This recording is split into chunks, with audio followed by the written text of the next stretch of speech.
and the problems they say look so bad. Then I'll start with Barrister Adamu Ibrahim. What's your view about 57 years independence anniversary? After all this while, is it worth celebrating? Thank you so much. First and foremost, may I say happy anniversary to all Nigerians and my colleague here in the studio and also the presenter. Thank you. Nigeria is 57 years old today, so to speak. And my candid view about the anniversary, going by your question, I would say it is worth celebrating. It is worth celebrating.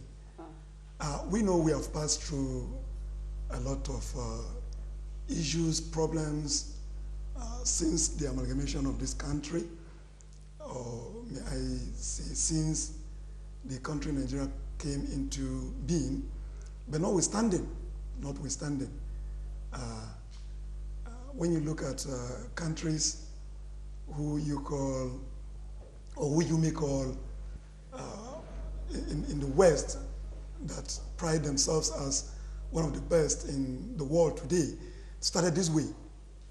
Nobody was born and just found himself rich, or nobody was born, no country was born, or no country was established to find itself having everything at beck and call.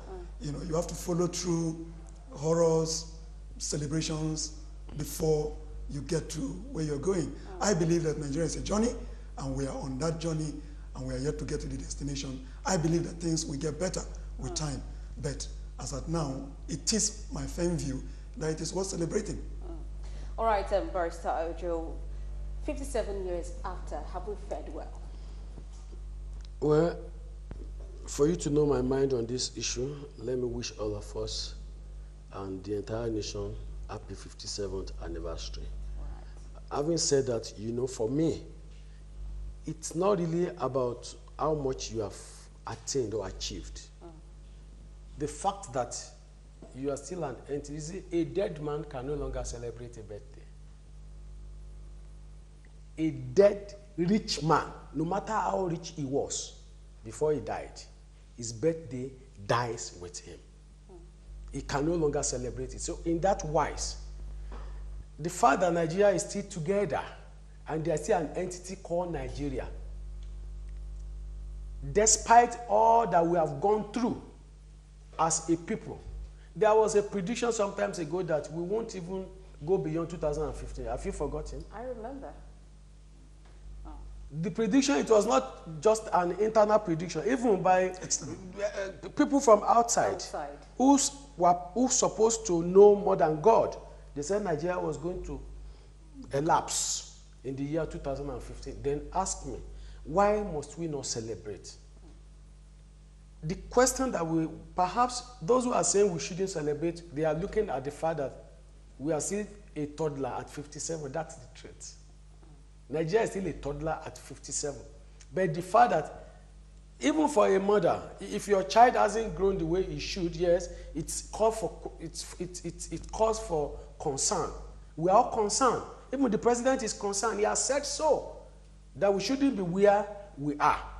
For me, at a point, we were regressing. We were retrogressing. We were moving backward. Our journey was backward. But it will appear in the last couple of months, perhaps about 2 years now, we are beginning to ask ourselves some relevant questions. We are beginning to look more inwards. Yes, I won't say that we are yet there. That's the truth. But for once, like, we were able to sit down to realize that, look, we have not really lived up to expectation. You see, at a point, we were living what I could call a fake life. We were existing, we were pretending to be what we are not. But the reality dawned on us just 2 years ago that, look, what we called ourselves is actually is not what we are.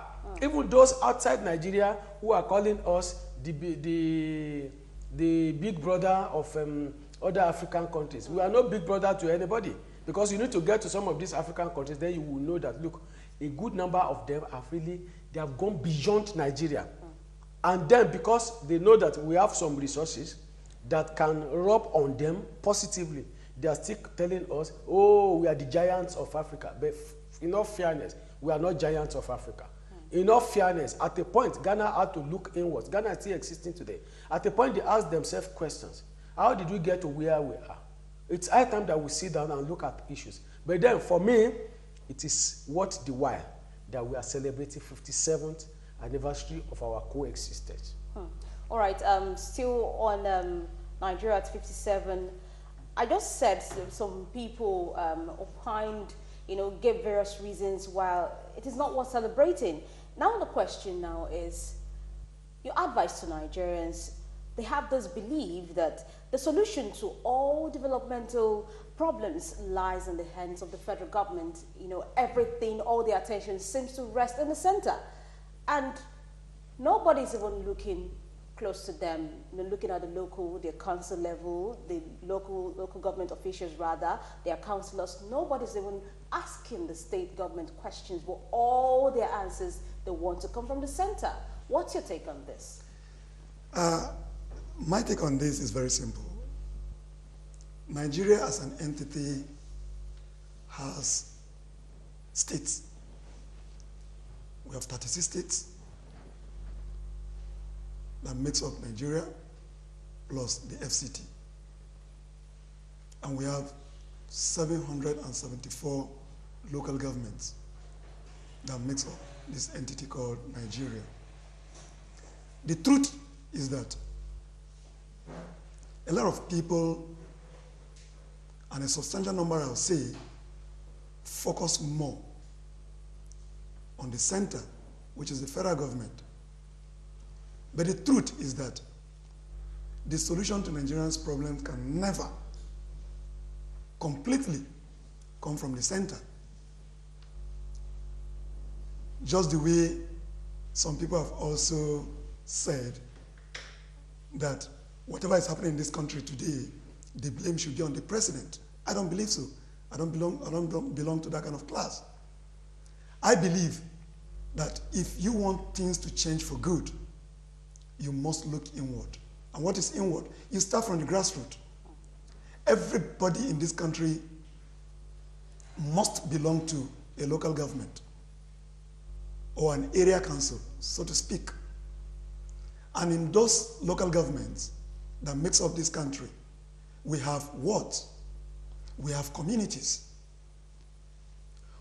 Have you ever one day challenged the councillor you elected?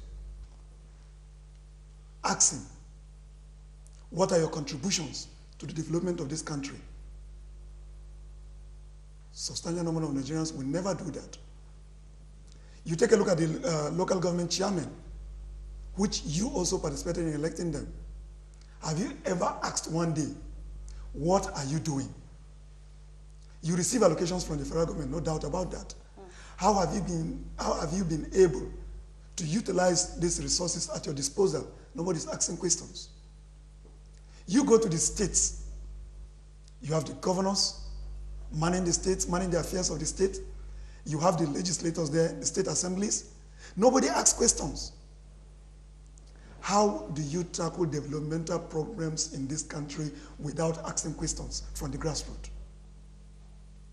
If you, at any point in time, feel that the solutions to Nigerians' problems lies with the president, then you are making the biggest mistake. That is my opinion. You are making the greatest mistake.